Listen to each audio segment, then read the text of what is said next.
por acima de tudo, amor. Bem, voltando no segundo bloco, nós vamos tentar mostrar para o Brasil inteiro a performance da ciência que esse Hospital do Câncer de Barretos tem no seu currículo, no seu trabalho, e convencer.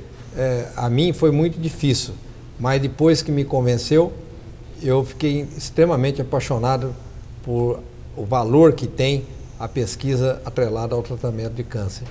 Então, Patrulho, vamos completar a curiosidade de todo mundo de saber o que é essa história da ciência dentro do hospital. E eu gostaria de perguntar para o Dr. Rui, nós temos aqui no Hospital de Câncer o Centro de Diagnóstico Molecular. O que o senhor pode nos falar desse centro? Qual a finalidade? Qual que é o diferencial do teste realizado nesse centro de diagnóstico? Então, o Centro de Diagnóstico Molecular nasceu com o objetivo de realizar testes moleculares, como o nome diz, testes genéticos, que hoje são importantes na conduta do tratamento do doente com câncer. Hoje, vários tumores são tratados com fármacos que são dirigidos para uma alteração genética. Então, nós temos à nossa disposição teste genético que vai determinar qual é o paciente que melhor irá responder. Ao contrário da quimioterapia tradicional, onde todo doente é tratado de igual forma e alguns doentes respondem bem e outros não, e não conseguimos antever, prever qual é aquele doente que vai responder bem, nesta nova era da terapia molecular, nós podemos realizar os testes genéticos que nós realizamos e implementamos para o doente do Hospital de Câncer de Barretos. Então nós, antes de dar o tratamento, já sabemos qual é o paciente que vai responder bem e só vamos dar o fármaco para esse paciente. Esse teste genético é aquele que até um caso até muito famoso da Angelina Jolie, ela que fez um teste, foi nessa área? É uma área semelhante, mas não é o mesmo. Não é o mesmo. Este teste que eu estou falando é o teste para decidir se o doente vai ser tratado com o fármaco A ou com o fármaco B. Então nós fazemos o teste, dependendo do resultado. O fármaco, quando fala como droga, a droga, o remédio que vai, eu só vou complementar, porque o cientista, ele é tão, o conceito é tão acadêmico de tudo, para ficar mais popular, como o ouvinte nosso nesse Brasil inteiro é muito simples, a gente quer explicar. O hospital tem a necessidade de saber dar o remédio certo para a pessoa que vai tomar o remédio e vai fazer efeito. E se aquela droga, muitas delas são muito caras, além de ser um desperdício, vai ser uma perca de tempo com o paciente de esperar 6 meses para saber se o remédio fez efeito. Então, esse laboratório pode saber se o remédio faz efeito naquela pessoa. Nem todos o remédio vai fazer efeito. E além de economizar, a gente está deixando de dar um remédio que vai fazer um efeito colateral negativo naquela pessoa. E então com isso chama medicina personalizada, nós podemos dizer, não é isso? Exatamente. Atrelado a isso também tem o fato de ter o câncer de hereditariedade que as pessoas têm, que nós todos podemos ter, e que faz com que o hospital tenha, na área de pesquisa, a capacidade de antecipar tudo isso e ajudar que uma pessoa que tem o traço, que tem um câncer que é de cunho hereditário, ela possa ter o privilégio de ficar entrando na prevenção muito antes da data de ter o câncer. De ter o câncer e daquela idade que seria a idade inicial. A fase de prevenção, o homem dos 45, a mulher dos 40 com mama, se tem na família, começa com 20, não é isso mais ou menos? Começa com uma vigilância muito mais apertada. E estes testes são testes complexos, que exigem tecnologia de ponta, cara. Então o hospital faz estes testes porque é o melhor tratamento, o tratamento mais humano para o paciente. O SUS não participa, não paga nenhum destes testes, então o hospital, e eu quero aqui agradecer ao Sr. Henrique por essa iniciativa. De facto, estamos a dar o melhor tratamento possível para o doente que normalmente não teria acesso a este direcionamento. E no câncer hereditário, além de nós tratarmos mais precocemente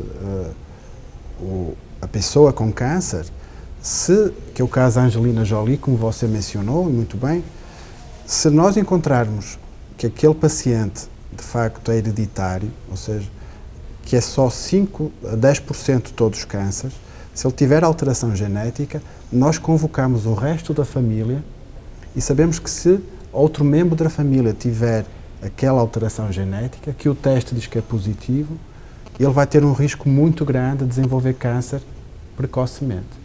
Então nós podemos ter uma abordagem, tal como várias das mulheres, tal como a Angelina Jolie fez, vários membros da família de mulheres que tiveram câncer, que foram hereditários, nós rastreamos o resto das irmãs, das tias, das sobrinhas, e nos casos positivos já oferecemos a mastectomia profilática, ou seja, retirar os seios para evitar que aquela mulher que se não fizesse nada iria desenvolver câncer, assim a gente evitou o aparecimento do câncer.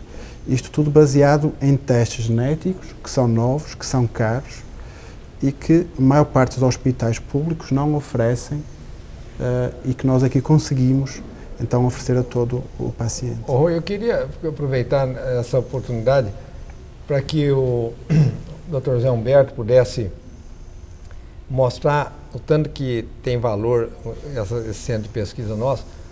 Quais são os parceiros e quais são os países que nós temos, Humberto, que aprovam e que validam o que vocês fazem aqui? Porque no Brasil, para vocês terem uma ideia, não tem nem selo de qualidade para validar o que nós estamos fazendo. A referência nossa para validar o que nós fazemos são referências internacionais aprovadas pelos maiores centros do mundo. Eu queria que o Dr. Zé Humberto falasse quem são os nossos parceiros e quem são as nossas referências em qualidade. Bom, nós temos diversos parceiros aqui no Brasil, uma rede grande de parceiros para pesquisa e também para capacitação profissional. Mas, fora do país, nós temos parcerias com diversas instituições. Acho que a mais famosa, de maior peso, é o MD Anderson Cancer Center, que fica em Houston, Estados Unidos. O MD Anderson acho que uma das maiores instituições hoje no mundo. É a maior do mundo. É a maior, né, para tratamento e pesquisa de câncer. A gente tem uma parceria muito forte com eles, tanto na parte de capacitação, a gente manda profissionais para passar algum tempo lá nos serviços no MD Anderson, conhecer como funciona, mas também na área de pesquisa, e cada vez mais eles têm se aproximado da gente para fazer parcerias em pesquisa. Outras instituições que nós temos parceria, por exemplo, a Rice University, também fica em Houston, é de bioengenharia, não tem nada a ver com tratar paciente, mas eles desenvolvem novos instrumentos para diagnóstico. Então, por exemplo, agora nós temos uma pesquisa com um novo aparelho, que é como se fosse um pequeno endoscópio para ver o colo do útero. Ao invés de colher o Papa Nicolau, a gente faz como se fosse uma endoscopia do colo do útero. Eles desenvolveram esse aparelho e, em parceria conosco, nós estamos desenvolvendo um projeto inovador aqui no Brasil, a primeira vez que está sendo feito aqui no Brasil. Temos também projetos de pesquisa com a UCLA, a Universidade lá de Los Angeles, onde existe uma parceria acadêmica principalmente com o pessoal da radioterapia. O pessoal também da pediatria tem uma parceria de capacitação e também de pesquisa com o St. Jude's, nos Estados Unidos, que é o maior centro de tratamento de câncer pediátrico, né? E outros centros do mundo também de parceria, como o IARC. O IARC é uma parte da Organização Mundial da Saúde responsável por pesquisa em câncer. O Dr. Rui tem uma parceria muito forte com eles lá. O NCI nos Estados Unidos, um estudo... Fala o que é o NCI. O NCI é o National Cancer Institute, é um Instituto Nacional de Câncer, fica lá nos Estados Unidos. É uma das maiores instituições para fazer pesquisa em câncer. Eu queria fazer um parênteses aqui para você. Quando eu fui com eles nesse centro de pesquisa, o NCI, o orçamento deles por ano era maior do que o orçamento do Estado de São Paulo. A receita deles, o que eles tinham para gastar em pesquisa de câncer, era mais que toda a receita do PIB do Estado de São Paulo, mais que quase de um país. E só na pesquisa do câncer. E isso me chocou muito, porque eu, como leigo, achei que tamanho orçamento, tamanha pesquisa, para mim ninguém descobriu nada do câncer, porque melhorou, vem avançando, mas era muito dinheiro. Imagina o PIB de São Paulo em pesquisa de câncer, nesse centro que é o NCI, nos Estados Unidos. E essas parcerias têm nos dado para nós um orgulho muito grande deles confiarem, acreditarem, validarem toda essa matéria-prima nossa. Nós somos o maior banco de tumores hoje da América Latina. Temos esse orgulho de ter uma qualidade no que nós estamos fazendo, que tudo isso foi me convencendo a entrar profundamente, mergulhar profundamente nesses projetos. É tão importante falar disso.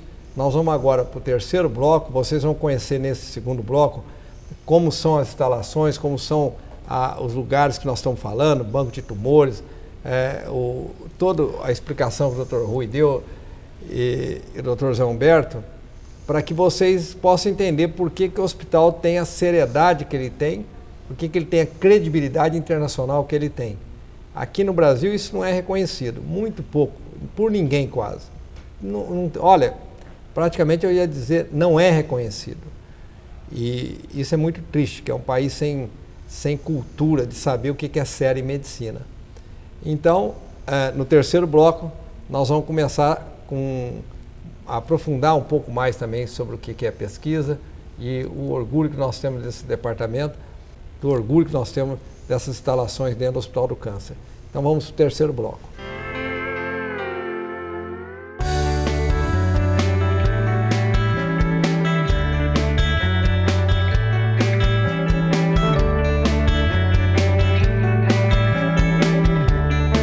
Agora nós estamos aqui no NAP, o Núcleo de Apoio ao Pesquisador.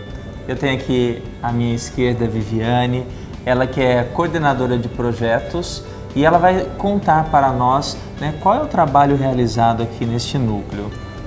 Bom, padre, nosso departamento ele é responsável por auxiliar na condução de todos os estudos que acontecem na instituição. Então, se a gente for pensar como que isso funciona, os pesquisadores já experientes com doutorado, pós-doutorado, eles podem pedir o nosso auxílio, mas também pessoas do hospital, funcionários da equipe multidisciplinar da assistência, como fisioterapeutas, médicos, enfermeiros, também podem contar com o nosso auxílio. Como funciona, padre? É da seguinte maneira, a gente sabe que na prática clínica, os funcionários não têm muito tempo para conduzir os seus estudos, então eles podem contar com a nossa ajuda, desde a confecção do projeto, definição de metodologia, auxílio estatístico, até a condução desse estudo nos ambulatórios, em contato com os pacientes, para coletas de dados e tudo mais. É basicamente isso, trocando em miúdos. Viviane, você disse que os funcionários, os colaboradores no hospital, mas e quem não é colaborador aqui no hospital, ele também pode fazer uso do NAP? Sim, normalmente o serviço ele é prestado aos colaboradores da instituição, aos funcionários mesmo. Caso outras parcerias queiram ser firmadas conosco, basta ter um pesquisador interno envolvido no estudo, que o pesquisador externo pode vir. Inclusive, nós temos algumas parcerias com outras instituições, não só oncológicas, pelo Brasil e internacionais também. Quando você fala dessas parcerias são as que financiam essas pesquisas também ou não? Também, existem alguns órgãos de fomento que nos auxiliam para a condução desses estudos. Nós temos parceiros como o MD Anderson, a AC Camargo, que desenvolvem os mesmos estudos nos seus centros. E qual a finalidade das pesquisas desenvolvidas aqui no Núcleo de Apoio? Então, padre, a gente sabe que a grande finalidade é em prol do paciente. A gente busca desenvolver estudos que tenham a prática baseada em evidências, que é o que a gente gostaria ao máximo. Na verdade, os estudos eles têm a finalidade de serem voltados para o paciente no final, seja com novos dispositivos diagnósticos, novas formas de tratamento, enfim, é sempre em prol do paciente. Sim. E essa é a grande alegria de vermos que todos os setores neste hospital trabalham em prol do paciente. Muito obrigado, Viviane, por nos apresentar todo o seu trabalho. Eu que agradeço.